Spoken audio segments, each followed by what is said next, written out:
Bom dia, pessoal. Para quem não me conhece, meu nome é Cláudio Sabino. Sou advogado constitucionalista e juiz filósofo cristão.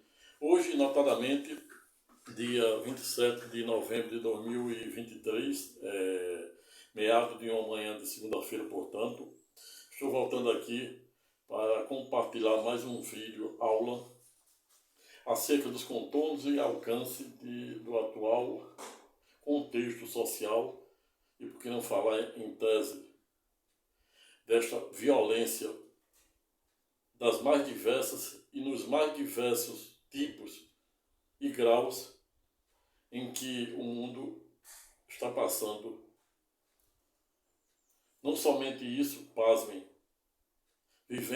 as pessoas vivendo num mundo lelista, totalmente desprovidos de valores éticos e morais, a ponto de até mesmo dar mais importância ao ter em detrimento do ser.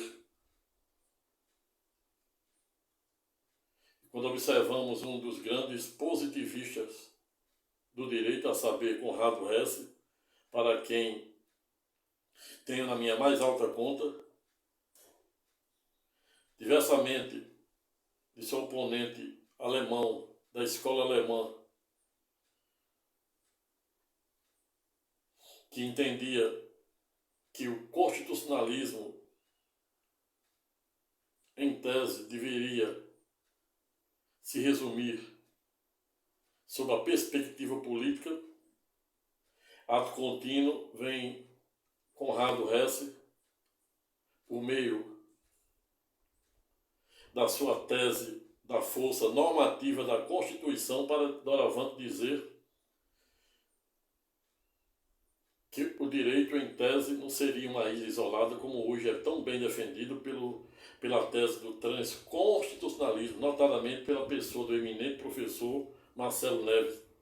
Mas não somente por ele, pois desde a emenda constitucional de 45 de 2004, responsável por uma das maiores reformas do Poder Judiciário de todos os tempos, em que pese o mundo, e por que não dizer o direito brasileiro, a Constituição, a jurisdição da justiça brasileira, em que pese passar a se submeter à Corte Internacional de Justiça, a ponto de até mesmo haver previsão no artigo inciso 78, parágrafo 2º, 3º, 4º e 5º da nossa Constituição de 1988, no sentido de prever a prorrogação da competência da Justiça Estadual para a Federal, da Federal para o STJ e por prorrogação do eminente Procurador-Geral da República, até mesmo para a Corte Internacional de Justiça, quando houver gravíssimas violações a direitos humanos. Mas Conrado Hesse, o grande protagonista da tese da força normativa da Constituição, em que pese, também fora pedagógico, quando defendia que o direito deveria estar revestido sob a perspectiva do ser e do dever ser.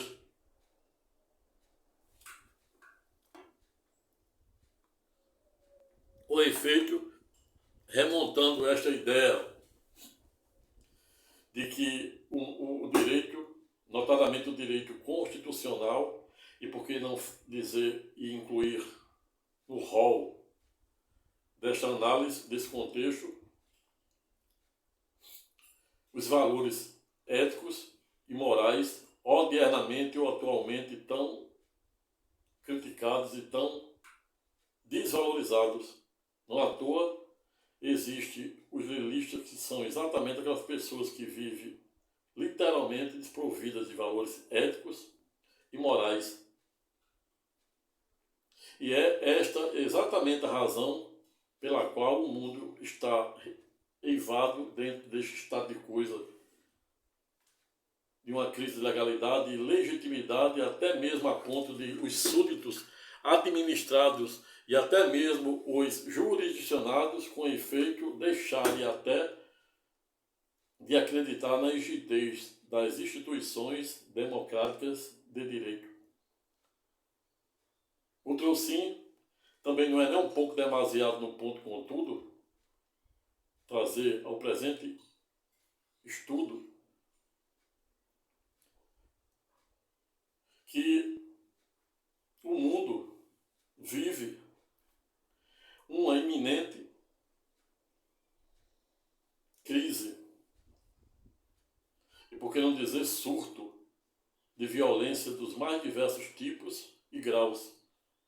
Violência doméstica, familiar, violência sociais, violências entre Estados soberanos, como exemplo a Rússia, mais de um ano duelando com sua vizinha Ucrânia, mais recentemente, desde o último dia 7 de outubro do corrente ano, pelo grupo terrorista Hamas que atacara o sul de Israel, e já se aproximando aí de dois meses de guerra, onde do lado da Palestina morreram mais de 15 mil pessoas e do lado de cá, última informação, 1.500. Uma guerra desproporcional, e não à toa fiz um vídeo falando da desproporcionalidade dos contornos e alcances desta guerra de titãs entre essas três maiores religiões monoteístas do mundo, a saber o cristianismo, cujo número de adeptos em que pese gira em torno de 2,5 bilhões no mundo, a segunda do ranking, a saber o islamismo,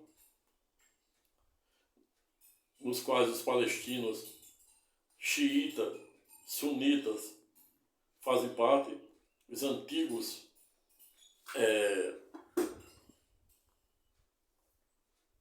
filisteus, representando a época o rei Davi como judeu, e vencendo Golias, que era um filisteu, que por via reflexa são os palestinos de hoje. Mas o fato é que o mundo está assistindo de camarote os mais gratuitos, nocivos e deletérios tipos de violência que saltam os olhos. E fora exatamente esta a razão pela qual, no dia de hoje, fui inspirado o Estado a compartilhar um pouco com os senhores e senhoras, sem ter a menor pretensão de esgotar a matéria, tampouco fazer nenhum demérito àqueles que, por um viés político, ideológico, filosófico, teológico e até mesmo jurídico, ao revés, pensem em sentido contrário, pois isso é democracia. Democracia é aprendermos a conviver com os desiguais. Não à toa existe o princípio da isonomia formal, que é tratar todos igualmente, independente de cor, raça, credo religioso e etc. Mas também existe o princípio da isonomia material, que consiste exatamente em tratar os desiguais desigualmente na medida de sua desigualdade no limite da lei. Com base nessas premissas deste segundo princípio, ao saber, isonomia material, foram criadas as clássicas políticas afirmativas de cotas raciais para negro, pardo, indígenas, deficientes físicos, etc.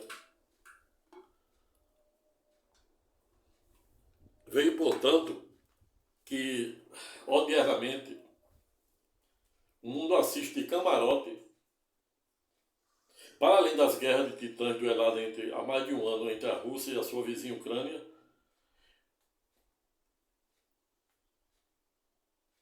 outro sim por via reflexa há quase 2 meses, ou seja, no dia 7 de outubro, traçada entre o Estado soberano de Israel e a faixa de Gaza. Mas observamos também as mais diversas, nocivas e deletérias violências nos estádios de futebol, onde as torcidas A e B se gladeiam entre si, se colocam e se infiltram como torcedores, em tese, pois um verdadeiro torcedor, um verdadeiro homem de bem, trabalhador, não se dá o papel de ir para o estádio de futebol para brigar, quebrar, destruir o patrimônio particular e público.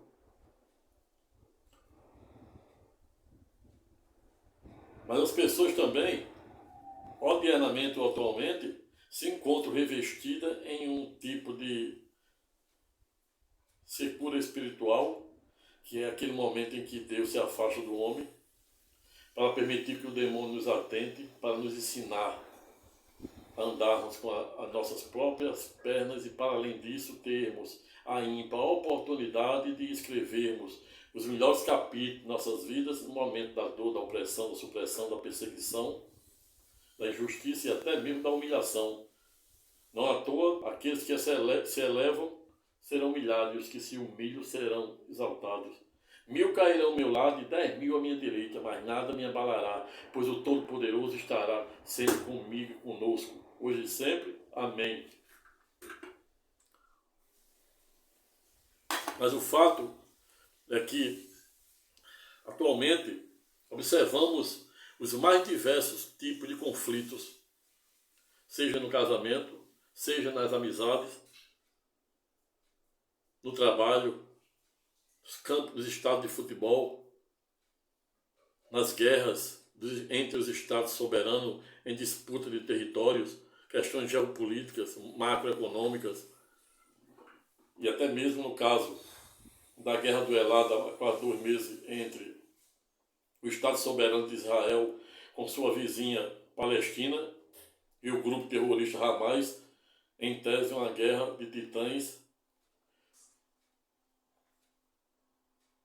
com um propósito em tese meramente religioso, ou seja, uma verdadeira guerra santa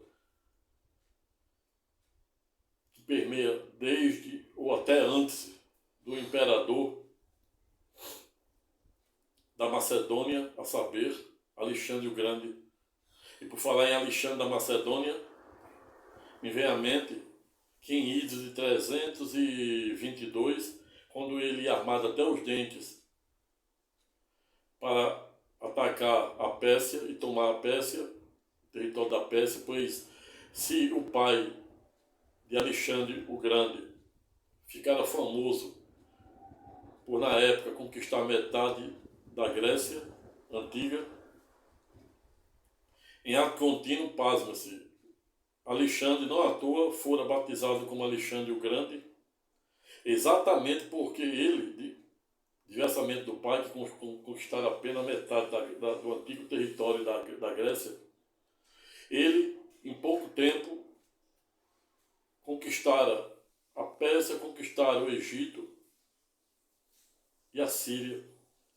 E quando ele se dirigia armado até os dentes para atacar e tomar a Pérsia, ele resolveu desviar de caminho e dar uma passada em Israel, antigo Israel, cujo sacerdote, existia um sacerdote chamado Judá, e antes que o imperador Alexandre o Grande da Macedônia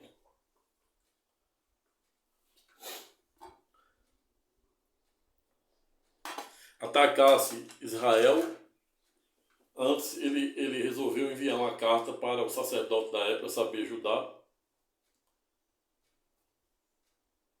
para o mesmo preparar e abrir as fronteiras e lhe dar apoio contra os persas. Ocorre que, ao invés de Israel ficar ao lado do erudito e transcendental Alexandre o Grande, resolvera se aliar aos persas. Mas houve um fato metafísico, e por que não dizer, milagroso nesta passagem, pois, não obstante o grande, Alexandre o Grande, está disposto e determinado a invadir e destruir Israel, ato contínuo, quando ele, ao invés de o sacerdote da época saber Judá revidar e ficar com medo, ele orou para o Todo-Poderoso para lhe dar sabedoria para vencer mais aquela guerra. E o Todo-Poderoso inspirou aquele sacerdócio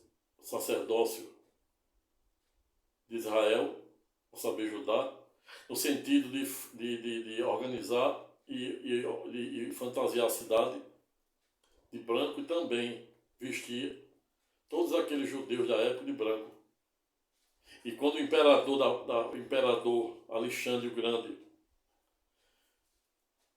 entra ou chega na antiga Israel, que era a antiga Judá, fora literalmente recepcionado com uma verdadeira festa. E aí o mesmo, ao invés de atacar Israel, desce do cavalo e diz para aquele sacerdote, a saber, Judá, que bendito o Deus que tinha aquele sacerdote, que tinha um homem como aquele, como seu sacerdote. Desiste de atacar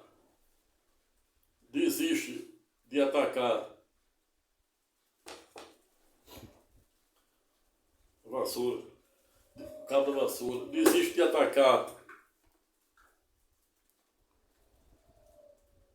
Israel, desce do cavalo, faz até ofertas, faz até ofertas para o templo, o primeiro templo de Israel, construído pelo rei Salomão, e até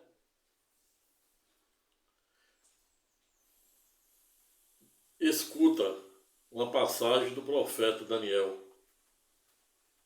que era contemporâneo à sua época.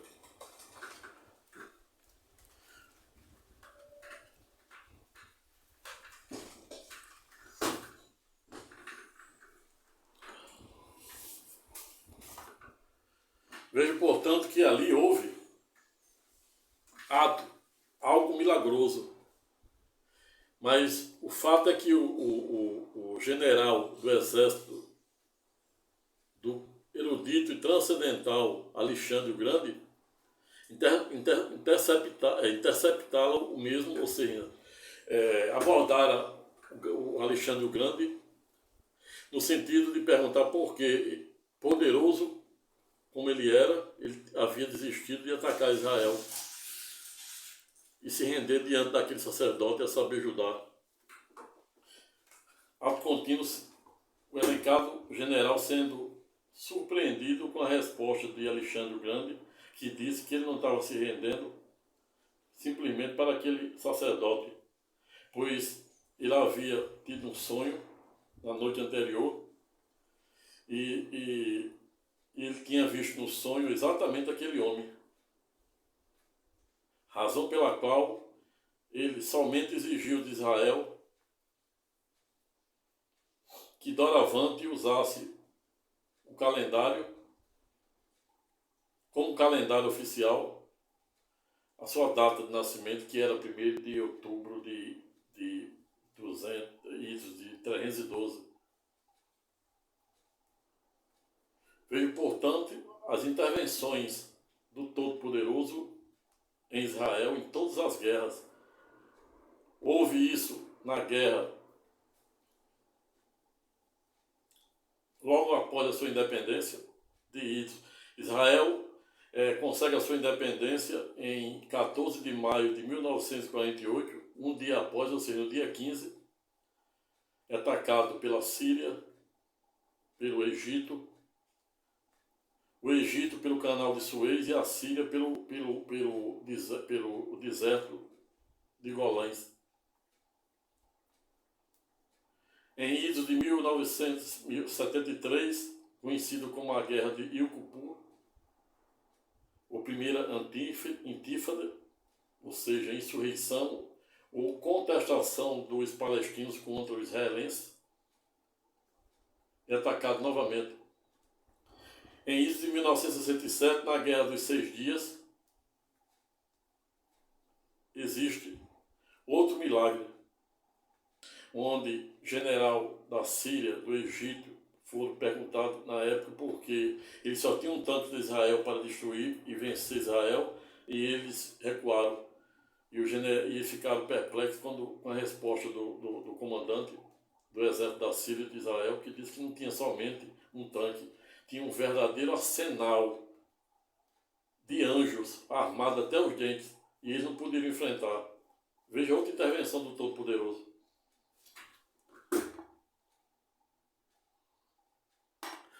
Mas voltando para a nossa temática de hoje, cujo título será reverberado pelo tema, abre aspas, porque temos tanta raiva do que não existe e nada aprisiona mais do que as ideias, fecha aspas. Eis a questão, como dizia o grande dramaturgo, e por que não dizer, os maiores poetas de todos os tempos, a saber, William Shakespeare, para quem certa feita novidade em dizer existir entre o céu e a terra ano-luz mais coisa do que a nossa vã filosofia imagina. Mas quando eu digo que William Shakespeare fora, para além de ter sido um dos maiores poetas britânicos e dramaturgo,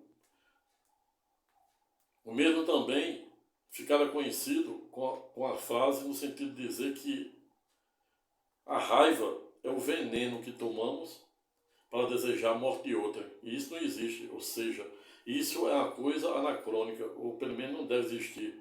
Pois muitas pessoas, quando tem raiva de alguém, ressentimento, mágoa, angústia, aquela angústia de Jacó, e por que não dizer, aquela raiva de Esaú contra seu irmão Jacó, na maior parte das vezes faz de forma inconsciente, direta ou indiretamente. Às vezes a pessoa nutre e alimenta, rega raiva de pessoas e cujas essas pessoas nunca tomam nem conhecimento que você tinha raiva dela. E aí é você que está se martirizando com aquela raiva. E essa é a razão pela qual Shakespeare dizia que a raiva é o veneno que tomamos para desejar a morte de outrem. Porque quando a gente tem raiva, a gente está se autodestruindo, se automutilando.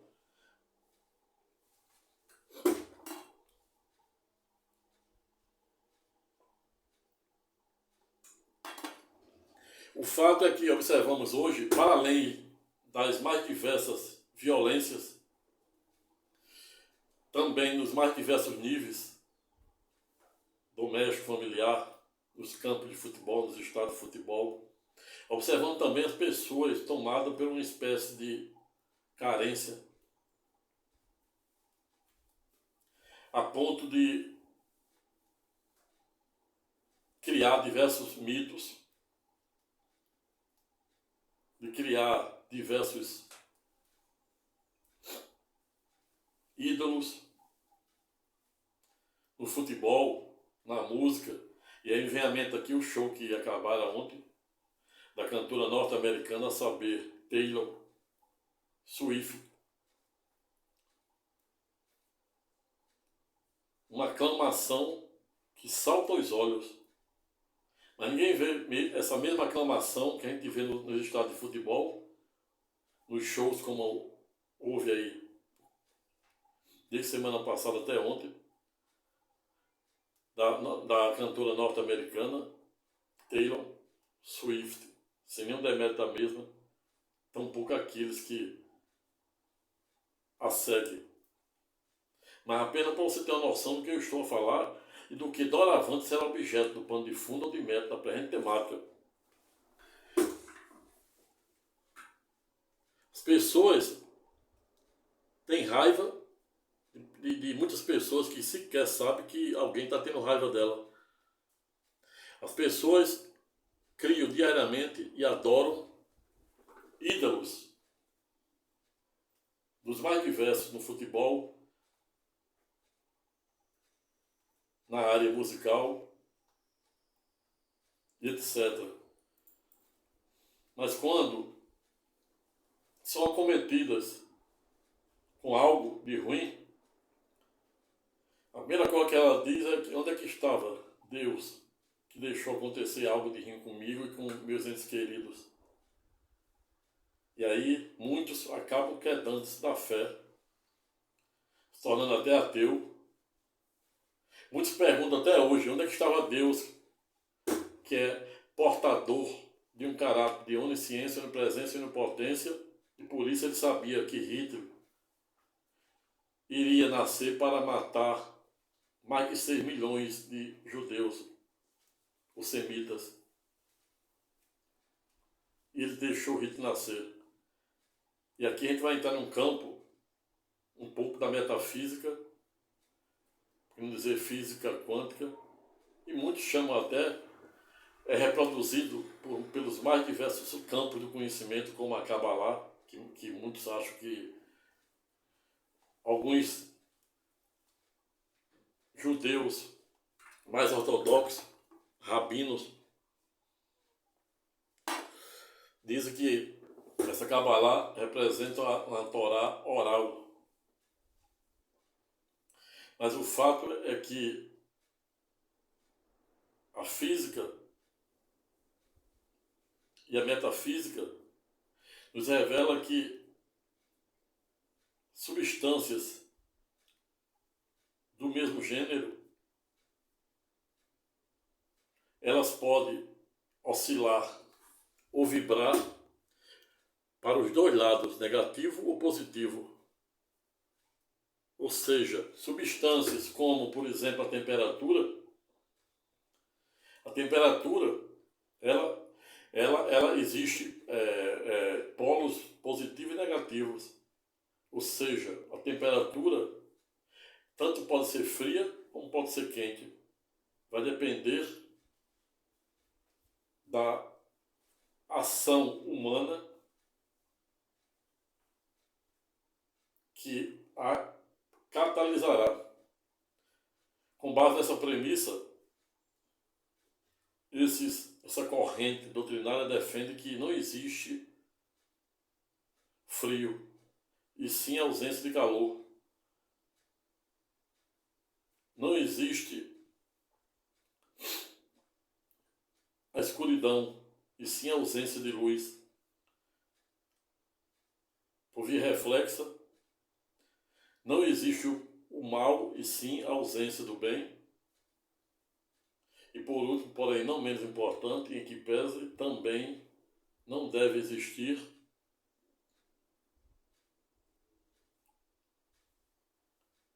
o demônio ou Satanás, pois o que existe na verdade é a ausência de Deus.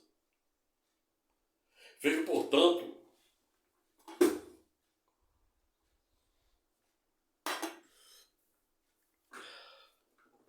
que nada aprisiona mais do que as ideias, como dizia Nietzsche. E eu acrescento as culturas, os hábitos, o vício e a ignorância, cuja ignorância, em que pese, é a maior que sobre o aspecto da filosofia.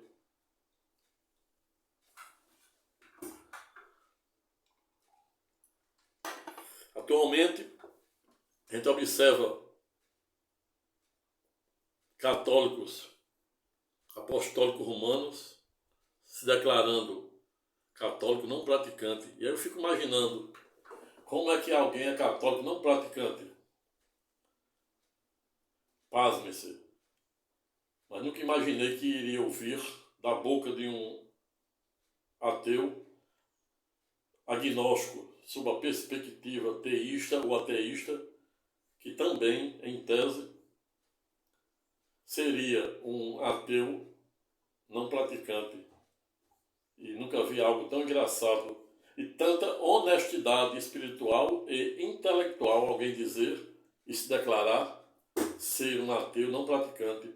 É a mesma coisa de dizer, assim como os católicos, eu prefiro me declarar um ateu não praticante, porque na hora que o bicho pegar, eu pulo para dentro como se pudesse.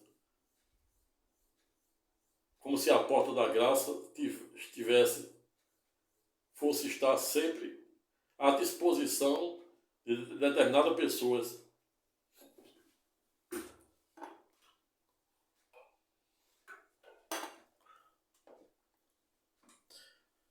O fato é que as pessoas hoje estão eivadas de tanto esvaziamento, de tantos desprovidas de tantos valores éticos e morais, estão alienadas a ponto de não estarem pensando. Por isso existe a diferença entre você pensar e você ter pensamento.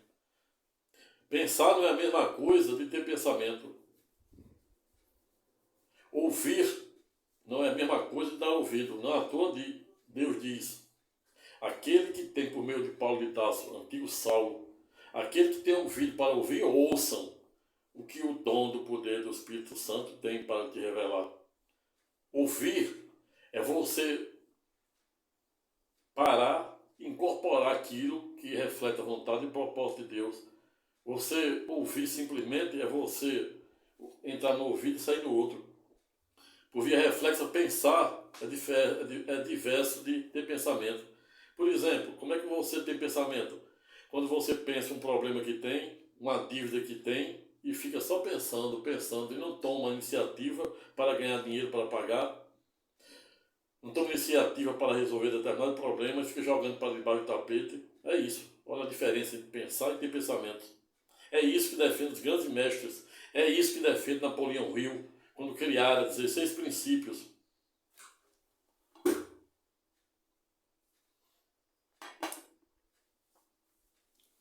Deus, diversamente dos animais e dos anjos, nos fizeram dotados de corpo, mente, alma e espírito, mas ainda nos colocou algo a mais, que é o livre-arbítrio.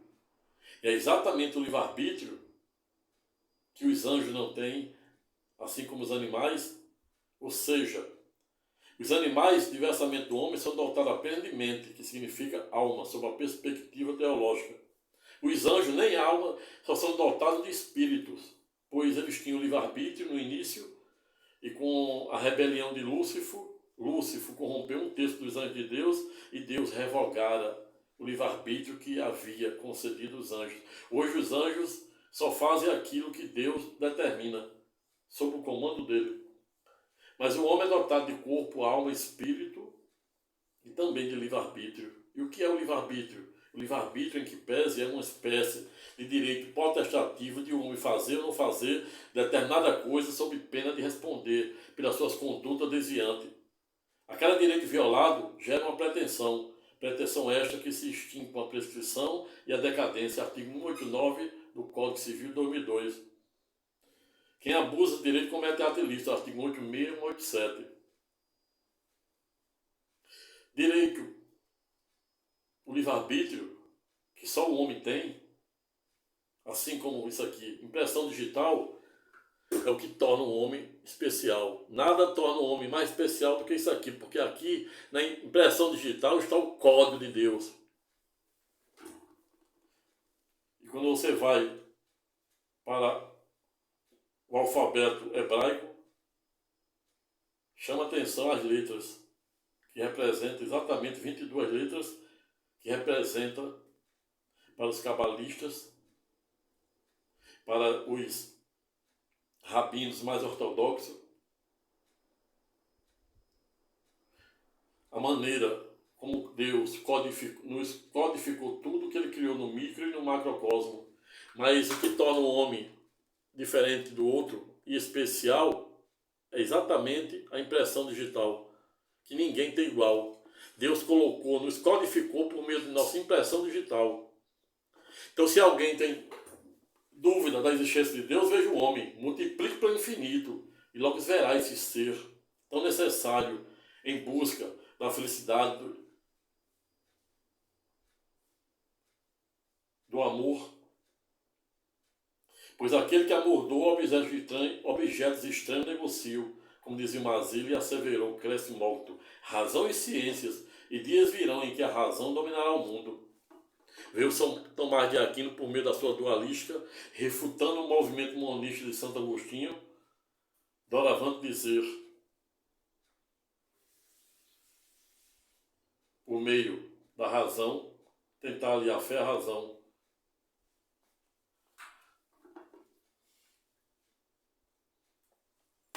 Mas veja, portanto, que o livre-arbítrio é ou a causa-mãe responsável por tudo que acontece de bom e do ruim. Deus nos colocou uma espécie de potência na mente de cada um de nós. Para além da impressão digital, que ninguém tem igual, ele também nos colocaram uma espécie de potência. Nesses 100 bilhões de neurônios, que dentro dessa massa muscular de em média 2,5 kg, e cada uma dessas microcélulas nervosas, enquanto células individuais, que são as sinapses, são capazes de se multiplicar em 10 mil novas células elétricas a cada instante, no córtex ou córtex, a nossa massa cinzenta. Mas por que Deus não, se o livre-arbítrio é a arqueio, causa-mãe de tudo de ruim e de bom que acontece no mundo, por que Deus não revogara como revogaram dos anjos? Explico, e como sempre, a resposta é de fácil alcance. Deus não revogara o nosso livre-arbítrio, que me permite essa espécie de direito potestativo de fazer ou não fazer determinada coisa, exatamente para ninguém chamá-lo de tirano, para ninguém dizer que ele é um autocrata, que quer que a gente o siga de garganta dentro. Quando Deus diz, ou você está comigo, vai arder no mar do inferno, como diz os islâmicos, ele não está sendo Deus autocrata. Ele está simplesmente dizendo que não há vida fora dele. Assim como o peixe não consegue viver fora da água, por via reflexa, o homem não consegue, na qualidade e na condição de criatura, viver fora dos preceitos e dos comandos do seu Criador, a saber, o Todo-Poderoso. E é esta a razão pela qual ele não revogara o nosso livre-arbítrio, para ninguém dizer que ele era autocrata.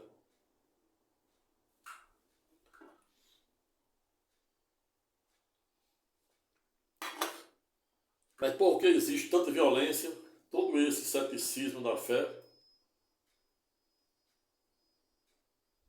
a ponto de ateus se declararem ateus não praticantes, e aí entendo que este ateu, para além da honestidade intelectual e espiritual, outro sim por via reflexa, ele também teme mais a Deus do que muitos que se declaram cristãos, e quando Deus entra no coração e na prática daquele cristão, vê que ele é mais ateu do que aquele que se declara.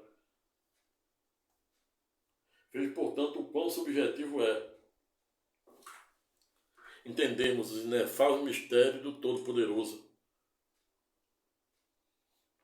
Deus deu uma potência para nós, homens, como ser, seja homem ou mulher, de sermos pai ou mãe. Outro direito potestativo. Alguns são pais e mães e outros não. Mas existe a faculdade. Os patriarcas e as matriarcas, não à toa, eram todos inférteis, como Abraão, Sara, sua esposa Sarai, Isaac, Jacó, Léa, Raquel, a irmã de Maria, etc. Não à toa. Mas Sara, com mais de 90 anos, e Abraão com quase 100, como Deus havia prometido,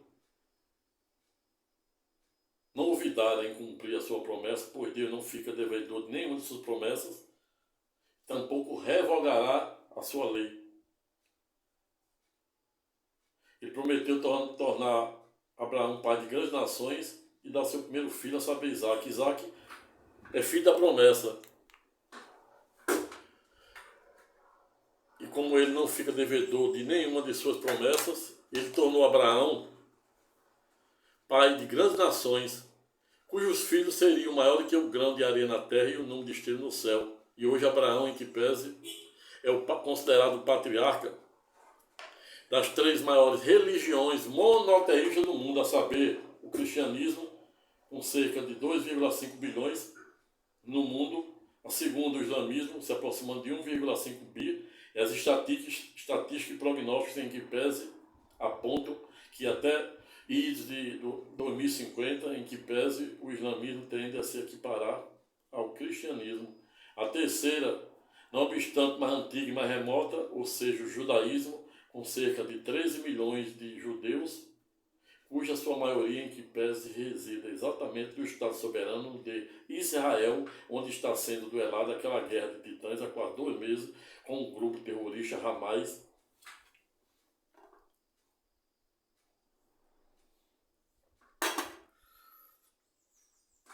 Veio, portanto, que não à toa Deus nos concebera o clássico livre-arbítrio, exatamente para não chamarmos de tirano.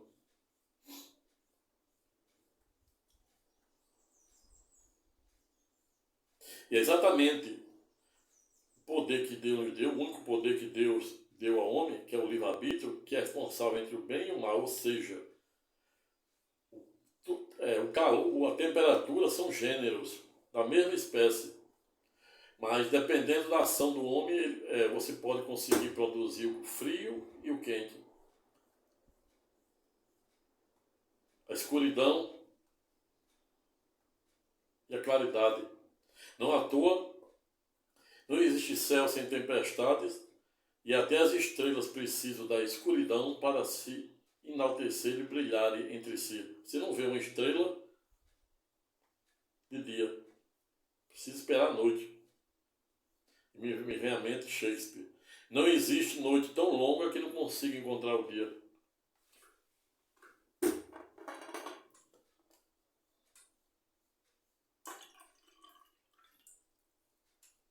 Veio, portanto, que não é tarefa fácil delimitarmos verdadeiros contornos dos inefáveis mistérios do Todo-Poderoso.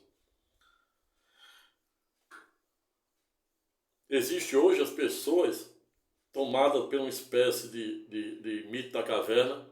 Para quem não sabe, o mito da caverna de Platão, remontando a história de seu grande professor, a saber, Sócrates.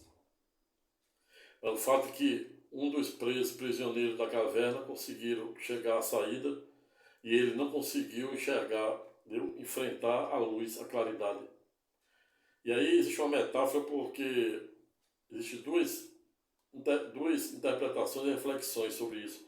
Primeiro, porque quando o olho humano passa muito tempo na escuridão, ele não pode enxergar de plano a escuridão, a claridade novamente. Tem que dar um tempo para a estrutura, o nervo óptico, a íris, a córnea e etc., a retina, se adequar novamente àquele novo estado.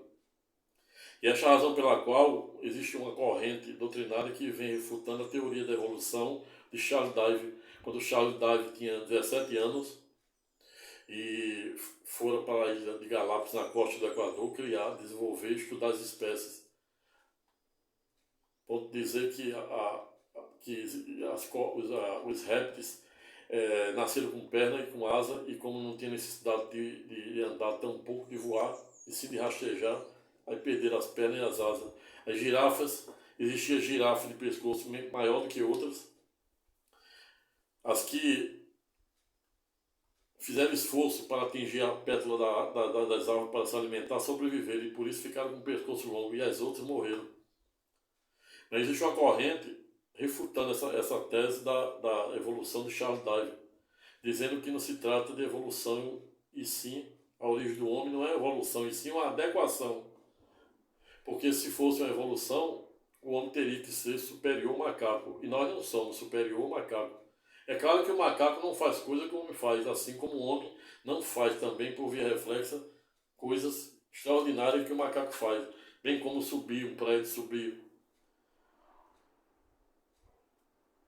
se trepar nas árvores, subir em qualquer estrutura, um prédio, com aquela rapidez, nós não temos. Então, há quem defenda que a origem do homem deve ser entendida como uma adequação. O homem se adequa ao ambiente, deve se adequar.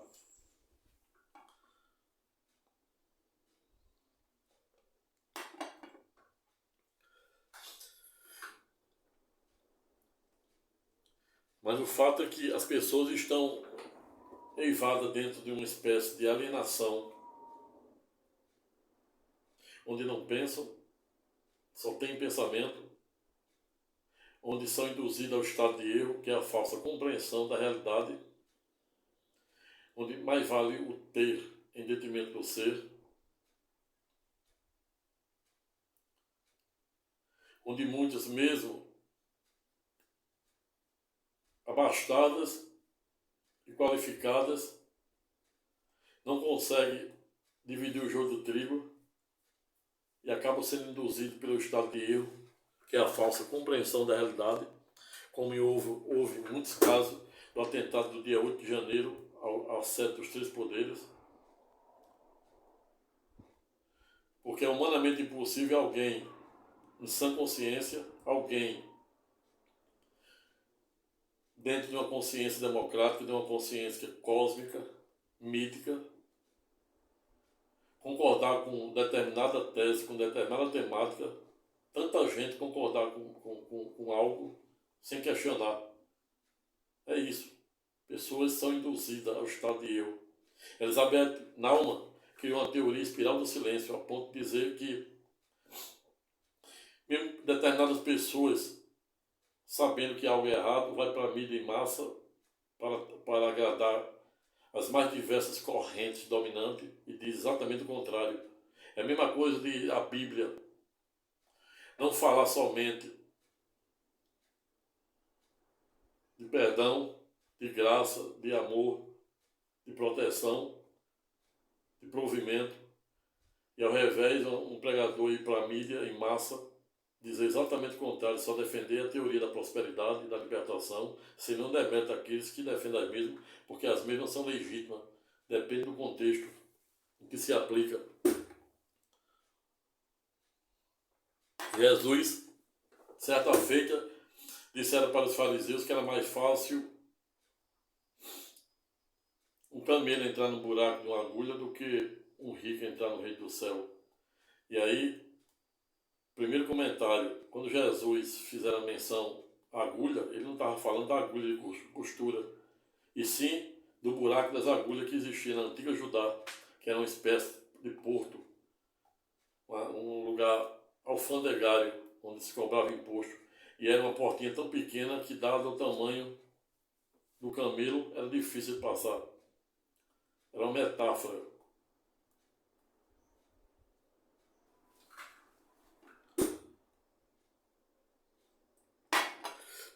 Schopenhauer, certa feita, novidade em estabelecer existir três ciclos da verdade, ou seja, a primeira fase da verdade é aquela em que as pessoas, que a verdade é literalmente ridicularizada. A segunda fase da verdade é aquela que ela é ignorada e somente no terceiro plano é que ela passa a ser mitigada ou aceita como algum indício de verdade.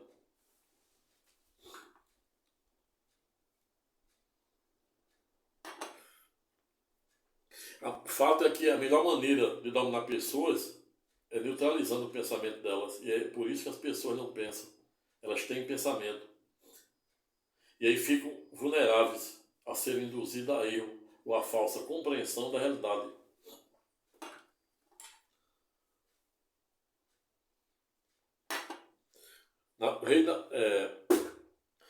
Napoleão Hill, em um dos seus princípios de como ter sucesso, disse que tubarão nada com tubarão e sardinha com sardinha, ou seja, diga-me quem anda e diz quem és. Sardinha significa as pessoas que são acomodadas e se deixam levar ou ser induzidas ao estado de erro. Os tubarões são aqueles que sobrevivem e buscam por oportunidade. O rei Salomão, que vivera expressivo 40 anos, governara sobre Israel expressivo 40 anos, compreendido em período de 300 anos, 331 a 371 a.C., governara Israel por expressivo 40 anos, escrevera 3 livros, a saber, Cantares, que retrata a sua primeira vida, escreveu o segundo, a saber, Provérbios, o livro de sabedoria, e o terceiro, a saber, Eclesiastes, a ponto de dizer que tudo passa e tudo é ilusão. E o que o consolava era eliminar a certeza de saber que poderia contar com o Todo-Poderoso. Mas o rei Salomão dissera, que quem anda com bobo, bobo é. E quem anda com sábio, mais sábio será.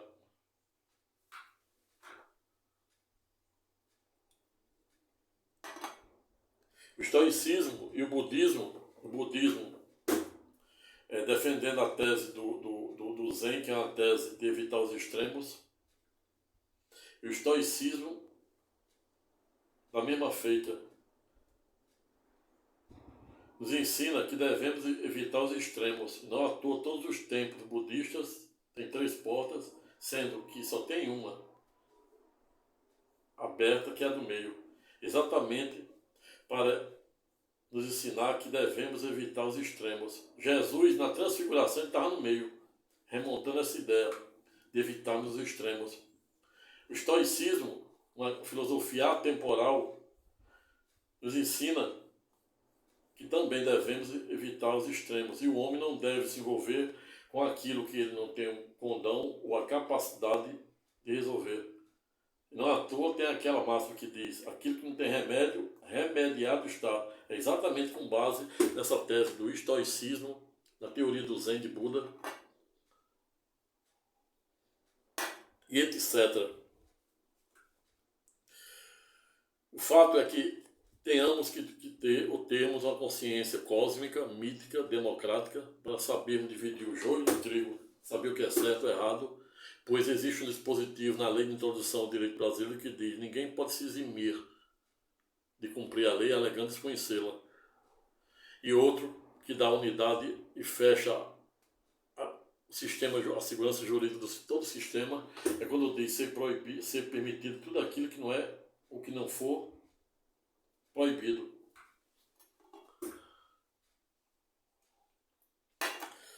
Nietzsche dizia que o que não mata nos torna mais forte, exatamente porque gera imunidade.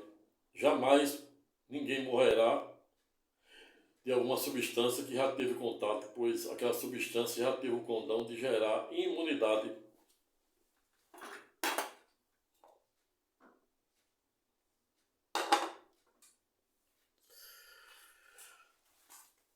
Vejo, portanto, que não é tarefa fácil delimitarmos os verdadeiros contornos de por que as pessoas têm tanta raiva do que não existe.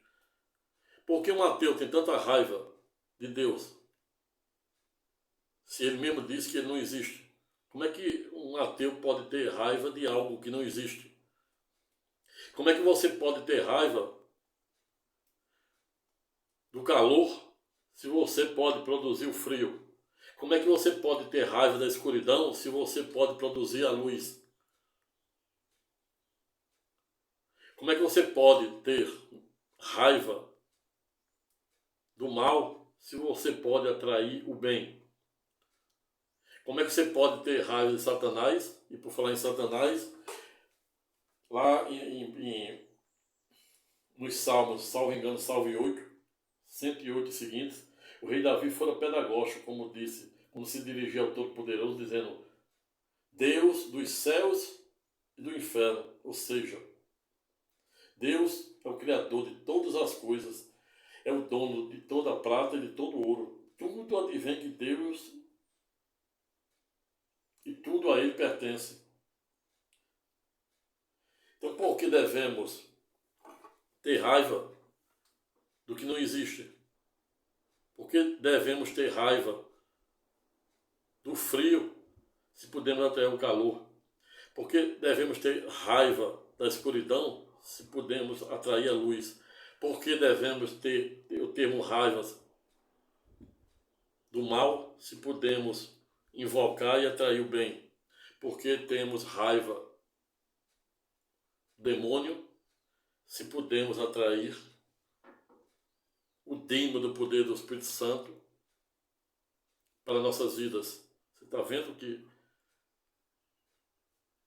não podemos ter raiva do que não existe? Tudo é uma questão de perspectiva, de como você, o contexto em que você aplica.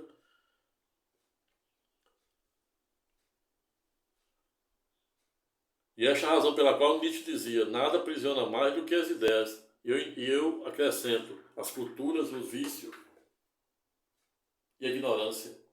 Cuja ignorância, como dizia o grande protagonista do movimento norte-americano, é saber, Billy Graham, é o culpado por tudo de ruim que acontece no mundo. Mas Billy Graham disse: estreito é o caminho, inspirado por Jesus. E larga o caminho da perdição e da desgraça. Qual é o caminho que você quer seguir? O estreito ou o largo?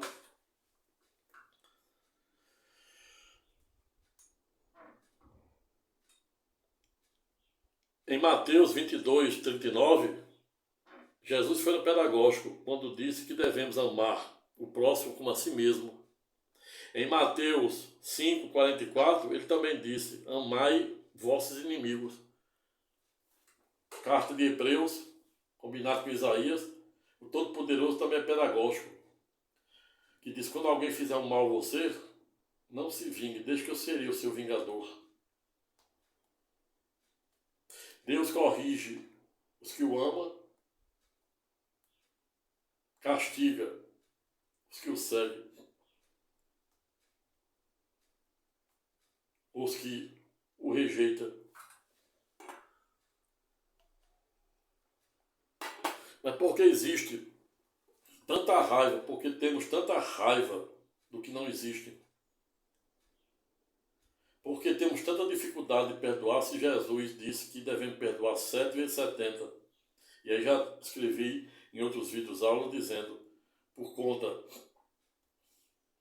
de que segundo a neurociência nos dá a informação de que o nosso cérebro humano, que tem em torno de 2,5 kg, nessa massa muscular de 100 bilhões de neurônios, salvo os casos de traumatismo craniano causado por eventual acidente doméstico ou profissional, em que pese, a nossa mente jamais apagará nada que a gente recebe, desde o cordão umbilical no ventre de nossa mãe até o último suspiro. E também, segundo a neurociência, há pouco mais de 2 anos, publicaram um trabalho no sentido de dizer que aquele período de AQM, ou seja, aquele período entre a vida e a morte, onde o homem passa da vida para a morte, a neurociência nos informa que existe atividade cerebral de 15 minutos ou 900 segundos, passando um verdadeiro holograma de tudo que a gente passou, desde o cordão umbilical até o último suspiro. E esta é a razão pela qual temos tanta dificuldade de perdoar, não obstante que Jesus dizer 7 vezes 70, ou seja, 490 vezes. E esta é a razão pela qual o dom do perdão não cabe ao homem, sim a Deus. O pior que o homem pode fazer é desculpar e jogar para debaixo do tapete. Quando ele tem aquele primeiro surto de raiva, olha a raiva. Como dizia Shakespeare, a raiva é o veneno que tomamos para desejar a morte de outro. E esta é a razão pela qual devemos clamar ao Todo-Poderoso para, por meio do dino do poder do Espírito Santo, a gente deve desculpar e pedir para ele apagar essa raiva, esse rancor, esse ressentimento, esse ódio, deu essa mágoa, essa angústia de Jacó dentro de nós, que só faz nos mutilar. As pessoas que a gente tem raiva, ela nem sabe que a gente está nutrindo aquela raiva, alimentando aquela raiva por ela. E é por isso que não devemos jamais ter ou termos raiva de algo que não existe. O frio só existe até o momento que a gente quer. O calor, a escuridão, o mal, o demônio. Por falar em demônio, Jesus é pedagógico em Tiago quando diz, para ele dizer que o homem deve ser, a fé do homem não pode ser como as ondas do mar, tem que ser uma fé, como diz Paulo de Tarso. O verdadeiro cristão tem que ser fervoroso, ele nem pode ser frio nem morno, tem que ser fervoroso. E a fé não pode ser como as ondas do mar, como dizia Tiago.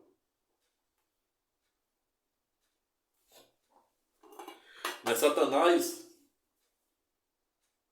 ele é homicida desde o princípio, como diz Tiago. Nele não há verdade.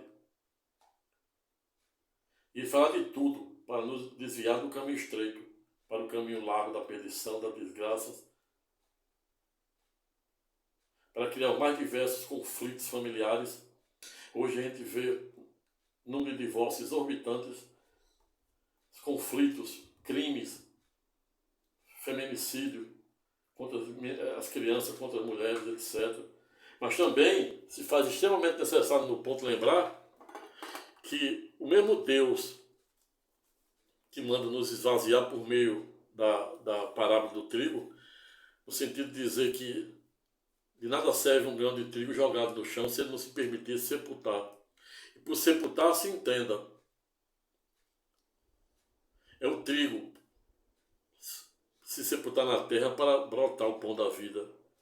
Pois nem somente de pão verá o homem, mas toda palavra que sai ou brota da boca de Deus.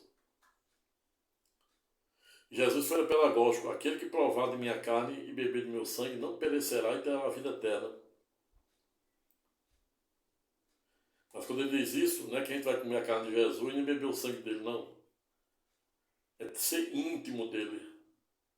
É abrirmos nosso coração para que ele, por meio do dimo, do poder do Espírito Santo, nos purifique, como ele fez com o apóstolo, com o profeta Isaías, quando mandaram exército de anjos serafins, munidos de brasa de fogo, direto do vosso trono e do vosso altar, para tocar na língua do lábio do profeta Isaías e purificar seu corpo físico, mental e espiritual.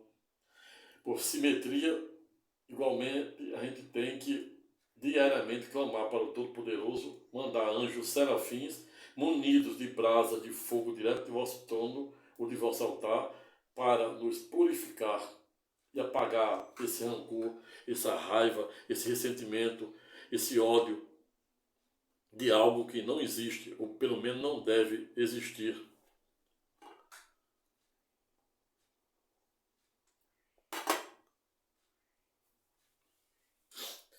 Vejo, portanto, que não é tarefa fácil delimitarmos os verdadeiros contornos do que é certo, do que é errado. Sócrates, em Ides 309 a.C., foi pedagógico quando falava para seu querido Platão, discípulo Platão, que não sabia mesmo o que era verdade.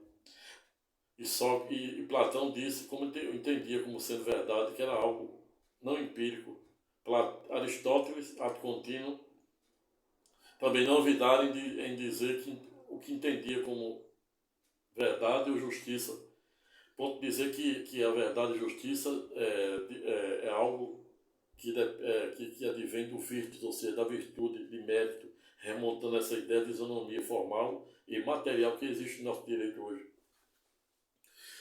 Paulo de Tarso é pedagógico com Pedro também, dizer que não adianta cumprir apenas as leis de Deus em detrimento das leis dos homens. Jesus dera exemplo quando fora interpelado pelos fariseus da época, em forma de pegadinha, no sentido de dizer o que ele entendia como se era justo ou injusto pagar imposto para César.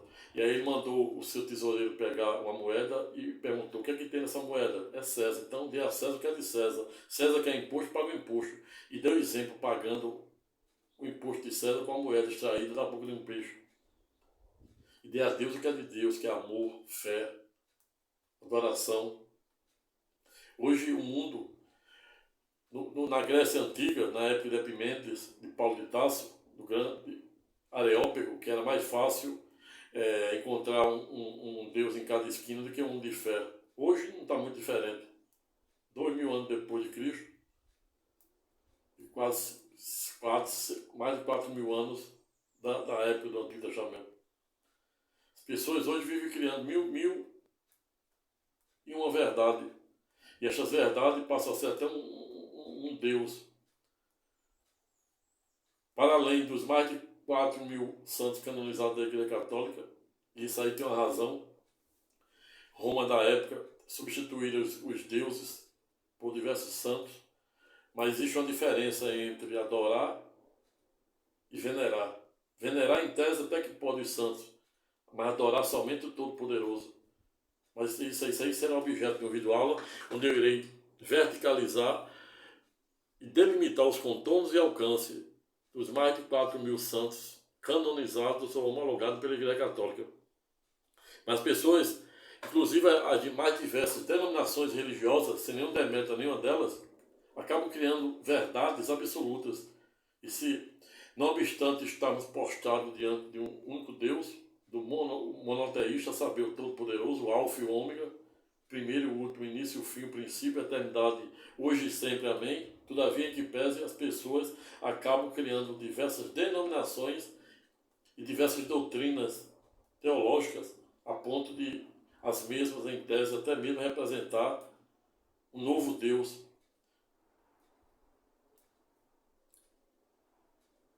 Mas o que importa para o verdadeiro propósito e o espírito da palavra de Deus é buscarmos a sua essência.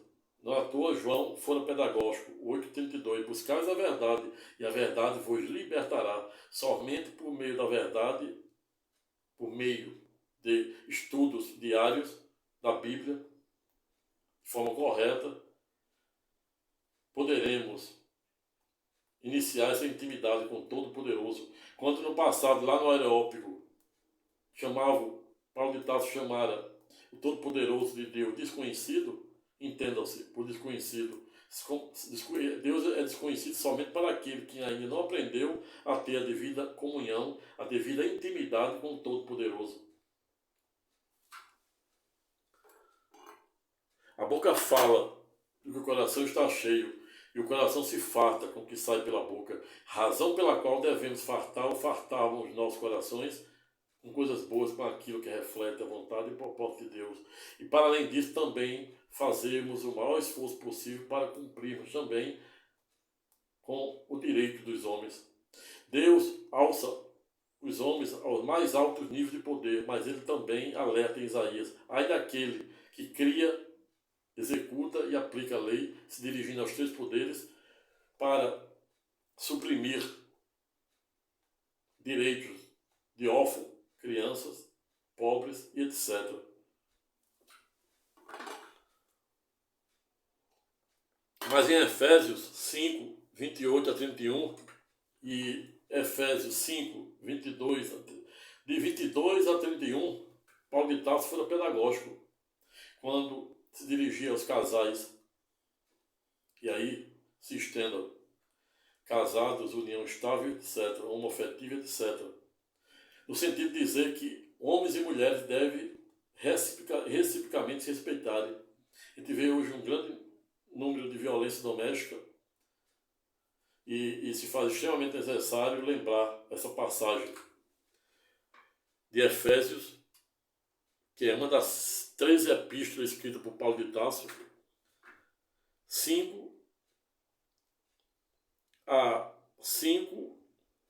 capítulo 5, 22 a 31, onde Paulo de Tarso é pedagógico em dizer que homens devem respeitar as suas mulheres e as mulheres, por via reflexa, devem respeitar os homens, a ponto até de dizer que as mulheres, em tese, devem ser submissas aos homens.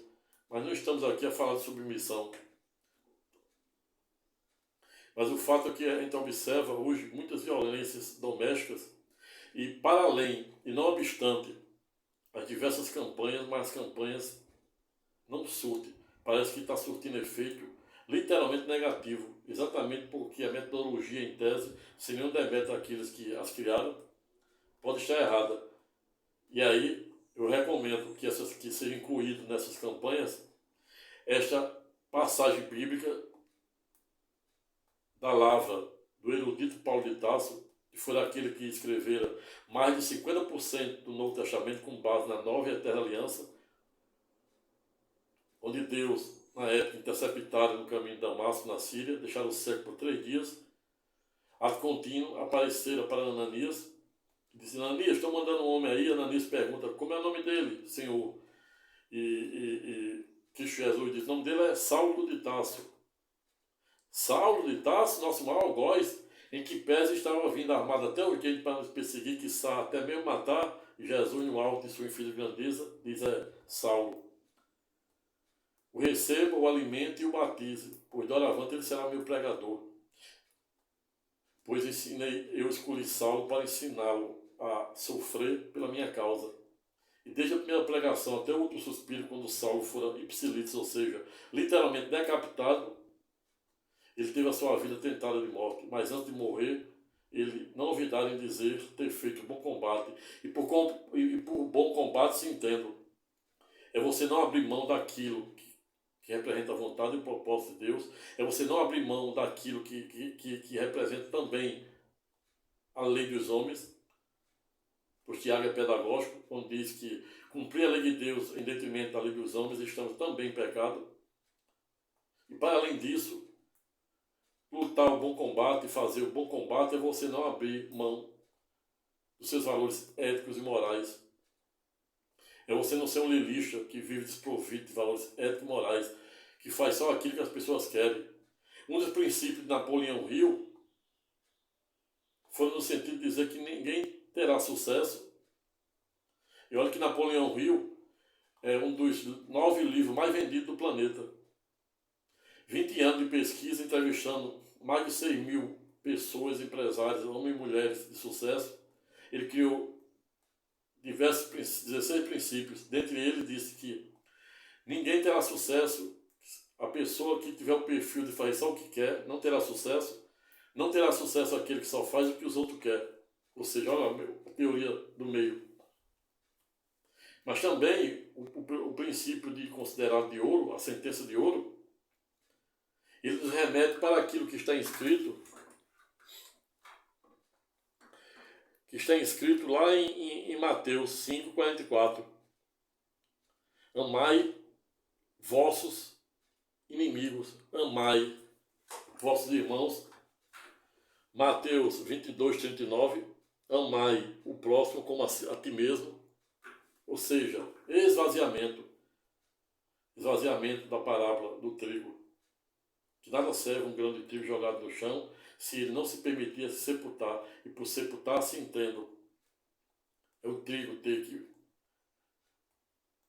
se enterrar na terra para brotar o pão da vida. Pois nem somente de pão virá o homem, mas de toda palavra que sai ou brota da boca de Deus.